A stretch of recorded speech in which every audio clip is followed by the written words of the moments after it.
बिस्मिल्लाहिर्रहमानिर्रहीम।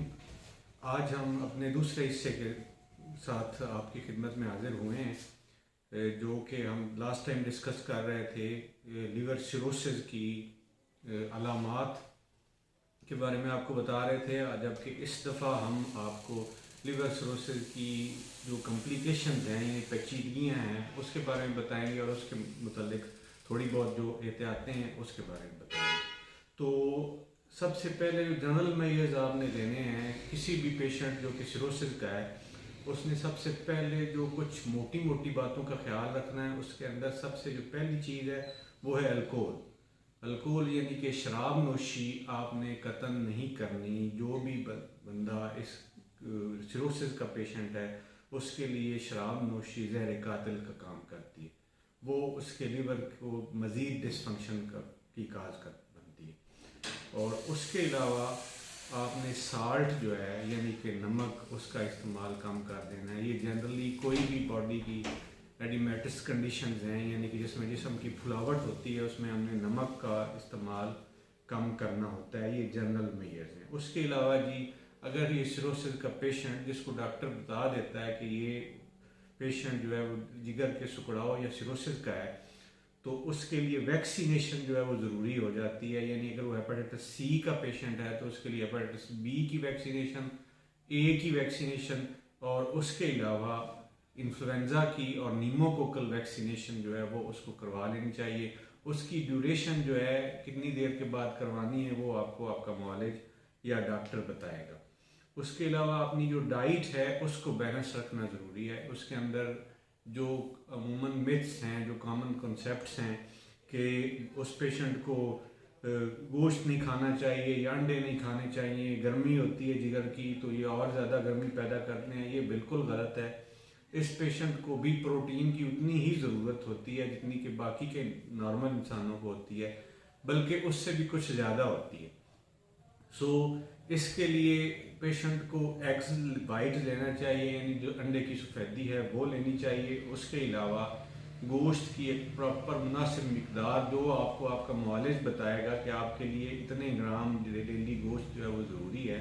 अगर आप अफोर्डिंग हैं तो वो भी आपको ज़रूर खाना चाहिए। उसके अलावा आपकी डाइट के अंदर वाइटामिन्स जो हैं वो होने चाहिए। वाइटामिन्स में जो चीज़ें अमूमन सब्जियों में होते हैं वाइटामिन्स यानी कि हरे पत्तों वाली सब्जियां हैं, साग है, पालक है, उसके अलावा बाकी के जो सलाद में इस्तेमाल होने वाली सब्जियां हैं वो आप लोगों को ज़रूर खानी चाहिए। और उसके अलावा जो फ्रूट्स हैं, जो भी मौसम के फ्रूट्स अवेलेबल हैं वो सारे फ्रूट्स खाने चाहिए, प्रोवाइडेड कि उसके ऊपर नमक ना लगा हो। आप एडेड नमक जो है ऊपर नहीं इस्तेमाल कर सकते, जो हम चुटकी के ज़रिए ऊपर फेंकते हैं फलों पे या फिर सब्जियों पे। सो ये तो जनरल मेजर्स हो गए। उसके अलावा जो चीज़ आपकी टिपिकल कॉम्प्लिकेशंस होती हैं उसके रिगार्डिंग कुछ मेजर्स हैं वो मैं आपको बता देता हूँ। जैसे कि अगर कोई पेशेंट है उसको एसाइटिस है यानी कि पेट उसका बड़ा हुआ है, तो डॉक्टर की मेडिसिन के साथ साथ उसने कुछ चीज़ें और भी डेली बेसिस पे करनी है। जिस तरह के एग वाइट्स हैं यानी अंडों की सफ़ेदी जो है वो रोज़ाना सुबह 2 अंडों की सफ़ेदी सुबह खाए और 2 अंडों की सफ़ेदी जो है वो रात को खाए। उसके अलावा अपना डेली वेट करे। अगर तो दवाई जो है उसका आधा किलो वेट डेली कम कर रही है तो इसका मतलब है आधा किलो या आधा किलो से कम, तो इसका मतलब है कि वो उसकी मेडिसिन और उसकी जो एहतियातें हैं वो सही समत में जा रही हैं। आधा किलो वेट से ज़्यादा अगर दवाई कम कर रही है तो इसका मतलब ये है कि वो एक्स्ट्रा मेडिसिन ले रहा है, ज़्यादा पेशाब उसको करवाया जा रहा है, जिसकी वजह से उसका जिस्म जो है वो जल्दी कम हो जाएगा और इसका इफ़ेक्ट जो है उसके गुर्दों पर भी पड़ सकता है। उसके अलावा एसाइटिस का जो पेशेंट है वो एल्बुमिन लगवा सकता है। एल्बुमिन एक तरह की प्रोटीन है, वो आपको डॉक्टर्स बता सकते हैं बेहतर अगर जब आप उस पर जाएंगे, तो वो आपको 5 से 6 माह के लिए सिम्टम फ्री कर सकती है। थोड़ा महंगा इलाज है, जो लोग अफोर्डिंग हैं वो करवा सकते हैं। उसके अलावा जी जो पेशेंट जिनको खून की उल्टियाँ आती हैं, बल्कि जब ये पेशेंट डिक्लेयर्ड हो जाते हैं कि ये सिरोसिस के पेशेंट हैं, उनको उसी वक्त ही एंडोस्कोपी करवाना शुरू कर देनी चाहिए।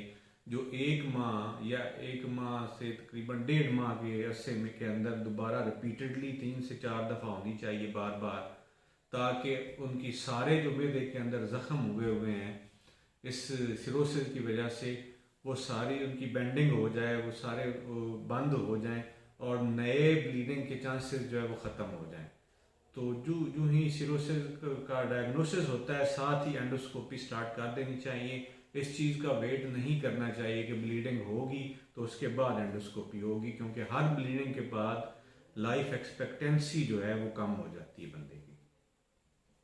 उसके अलावा जो बाज़ औक़ात खून पतला हो जाता है जिगर के पेशेंट्स का, तो उसके लिए ताज़ा खून जो है वो लगवाया जा सकता है, या फिर FFP फ्रेश फ्रोज़न प्लाज्मा जो है वो यूज़ किया जा सकता है पेशेंट्स का, जो किसी ऐसे पेशेंट्स को जिनको ब्लीडिंग हो रही है, और ब्लीडिंग आम तौर पे जब प्लेटलेट्स 30,000 से कम होते हैं तो फिर होती है, या फिर APTT जो है वो रेज होता है यूजली 100 पॉइंट्स से 100 सेकंड से ज़्यादा जब वो रेज करता है तो फिर ब्लीडिंग के चांसेस होते हैं, अदरवाइज यूजली इस केस में ब्लीडिंग नहीं होती। तीसरी जो कॉम्प्लिकेशन है वो है HCC यानी कि हेपेटोसेलुलर कार्सिनोमा। अगर किसी पेशेंट को हेपेटोसेलुलर कार्सिनोमा हो जाता है और वो छोटा है और सिंगल जगह पे है यानी कि जिगर की कैंसर, तो आप उसका इलाज अभी भी करवा सकते हैं। तो उसके लिए पाकिस्तान में शेख ज़ैद हॉस्पिटल है पंजाब में, वहाँ पे काम होता है, या फिर शिफा इंटरनेशनल में ये जिगर के जो कैंसर है उसके लिए इलाज जो जिसको हम टेस्ट कहते हैं यूजली वो होता है। और उसके अलावा आप लिवर ट्रांसप्लांटेशन जो इसका हतमी हल है वो करवा सकते हैं, जो इन सारी कॉम्प्लिकेशंस को ठीक करता है। पर उसके लिए भी अगेन आपकी जो अफोर्डेबिलिटी है वो इम्पॉर्टेंट है कि आप उसको अफोर्ड कर सकते हैं या नहीं, क्योंकि 50-60 लाख का वो प्रोसीजर है, और उसके बाद फिर उस बाद में जो उसकी मेडिसिन पे खर्चात आते हैं, जो उसकी कॉम्प्लिकेशंस होती हैं वो अपनी जगह पे होती हैं। सो उसके लिए आप लिवर ट्रांसप्लांट कर जो है वो फाइनली करवा सकते हैं, और यही इसका हतमी हल है। अदरवाइज ये बीमारी आहिस्ता आहिस्ता आगे बढ़ती रहती है और इसकी सिर्फ मैनेजमेंट रह जाती है, मुकम्मल तौर पे ये क्योर होना इम्पॉसिबल होता है। और वो भी उन पेशेंट्स के लिए लिवर ट्रांसप्लांट भी नहीं हो सकता जो गुर्दों के मरीज़ हैं या जो दिल के मरीज़ हैं, जिनको पहले फेफड़ों की बीमारी है, जो लोग शराब नोशी करते हैं अभी भी, और जो ग़िज़ाई कमी का शिकार हैं, उनको लिवर ट्रांसप्लांट भी नहीं हो सकता। तो ये हमारा आज का टॉपिक है। काइंडली आप जो है मुझे टॉपिक बता दिया करें जो जिसके बारे में आप चाहते हैं कि मैं आपको मशवरा दूं, और उसके अलावा ये चैनल जो है उसको लाइक कर दें और सब्सक्राइब कर लें, और उसके अलावा बाकी अपने दोस्तों को जो इस फील्ड में थोड़ा बहुत इंटरेस्ट रखते हैं उनको शेयर कर दें। बहुत शुक्रिया जी, अल्लाह हाफ़िज़।